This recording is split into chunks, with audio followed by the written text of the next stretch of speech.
Primero que nada, muy buenas. Para comenzar quisiera aclarar que en este video no quiero hablar objetivamente sobre la película o nombrar sus pros y contras.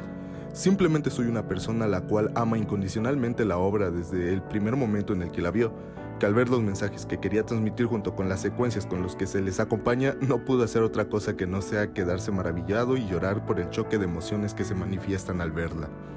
Que al escuchar esa canción final solo puede pensar en que de una u otra manera acabó de ver algo que lo dejó con una marca de por vida, que después de tanto tiempo de verla y ver películas con tópicos y producciones tan distintos como lo pueden ser Interestelar, que también es una obra de arte, aún así su corazón no puede engañarlo y solo puede decir que Koe no Katachi o Una voz silenciosa es la mejor película que ha visto en su tal vez insignificante pero muy grata vida.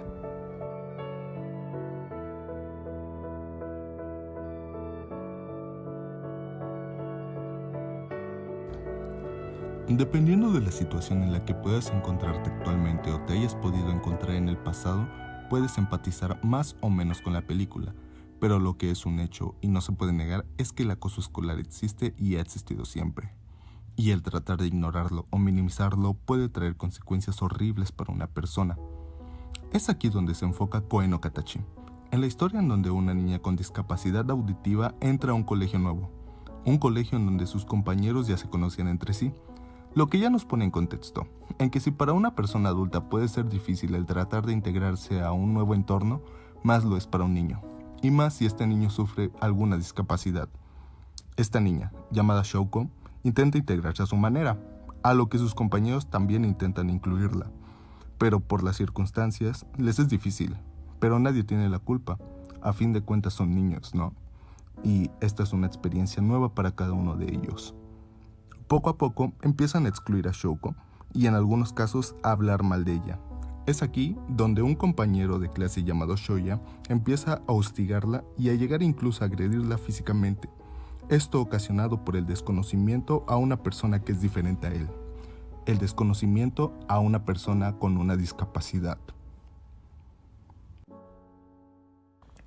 El acoso de Shoya sigue siendo tan y tan constante que llega un momento en el que él la ve a ella como enemiga sin tener otro motivo más que el de ser diferentes. Debido a las agresiones, Shoya descompone varios aparatos auditivos de Shouko, por lo cual lo reportan y su madre tiene que pagarle a la mamá de Shouko los artefactos descompuestos. Shoya se da cuenta de esto y de lo que está haciendo su madre por lo que él hizo, por lo que él mismo genera más rencor hacia Shouko, lo que concluye en una agresión verbal y física a la que Shouko, en medio de lágrimas de tristeza, desesperación y enojo, responde con un "me esfuerzo, tú no, pero yo me esfuerzo". Acto después, Shouko deja ese colegio y quien empieza a ser hostigado es Shoya. Se dio cuenta de que estaba solo y de que de alguna u otra forma todo trae consecuencias y regresa a ti.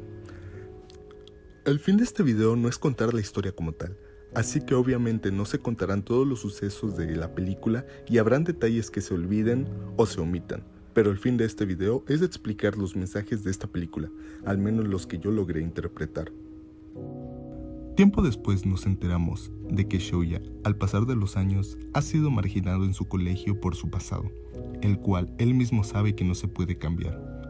Debido al cúmulo de situaciones que ha pasado, decide vender todas sus pertenencias y suicidarse, aunque no logra hacerlo. Intenta visitar a Shouko después de aprender lenguaje de señas, lo que nos demuestra que ha estado intentando cambiar, y poder establecer una amistad con aquella persona a la que él mismo hizo sufrir hace años. Nos muestran el inicio de una relación entre ellos dos, la cual se irá reforzando poco a poco. También nos muestran que Shoya no es capaz de ver a sus compañeros a la cara ni es capaz de escuchar sus conversaciones.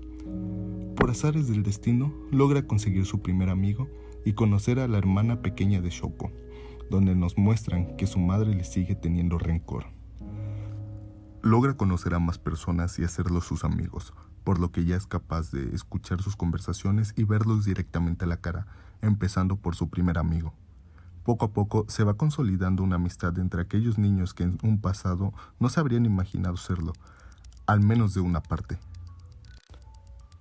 Pero a veces aparecen fantasmas del pasado, personas que tal vez no pudieron avanzar a partir de esa época o que simplemente no pudieron arreglar sus diferencias como es debido. Esto trae varios problemas al protagonista, aunque éste los disimula, o al menos lo intenta, hasta que llega aquel momento. Aquel momento en el que se nos muestra el dolor y esa sensación de culpa con el que seguía cargando Nishimiya. Ese sentimiento de culpa por el cual siempre se disculpaba de niña, que volvió en la escena de la rueda de la fortuna y que ella misma reafirmó al ver a Shoji esforzarse por aparentar que no sucedía nada. Aquel momento en el que ella optó por la salida más fácil. Y quien pudo rescatarla era esa persona que tanto daño le hizo de pequeña. Aquella persona que en ese momento solo podía rogarle a Dios por fuerzas, prometiéndole que al día siguiente sería una persona capaz de ser honesto con sí mismo y afrontar sus problemas. Pasa lo que ya sabemos en la historia y nos dan a conocer los motivos del accionar de su hermana y del por qué toma fotografías.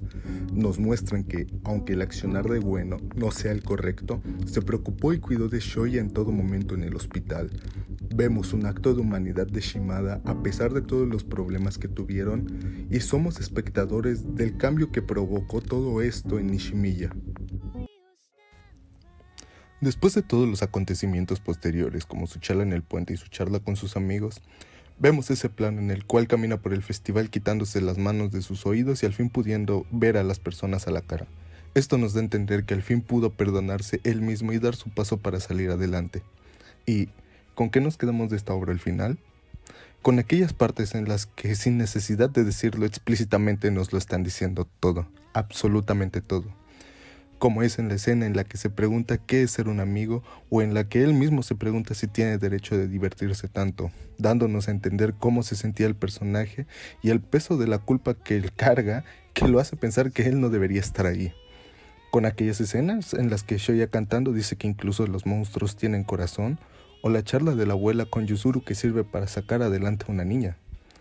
Me quedo con la montaña de emociones que te hace vivir esta película en la que al principio puedes pasar de odiar al protagonista, sentir tristeza por las situaciones por las que tiene que pasar Shoku siendo solo una niña, a sentir empatía por los sentimientos del protagonista y querer que no muera en el hospital. Y por último, me quedo con la gran cantidad de mensajes que logra transmitirte esta obra, que van desde lo más explícito como el daño que le puede generar el bullying a una persona, el que todos somos capaces de cambiar y merecer una segunda oportunidad, a mensajes como el de que aunque una persona no sea capaz de superar el pasado, no quiere decir que necesariamente sea mala persona, como es el caso de Ueno y Shimada. Nos muestra el valor de saber apreciar a nuestras amistades.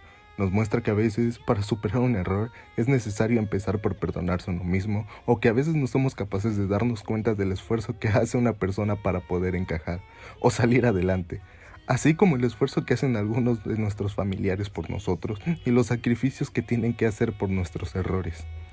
Al final, cometer errores está bien, porque somos humanos.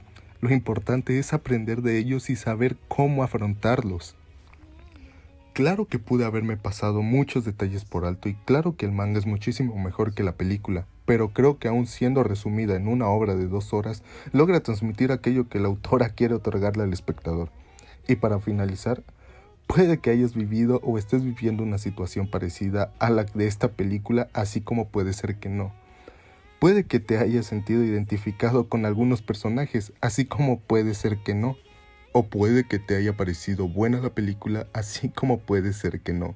La magia de esta película es sobre cómo la interpretes tú y si los mensajes han sido lo suficiente para alcanzarte a ti como individuo.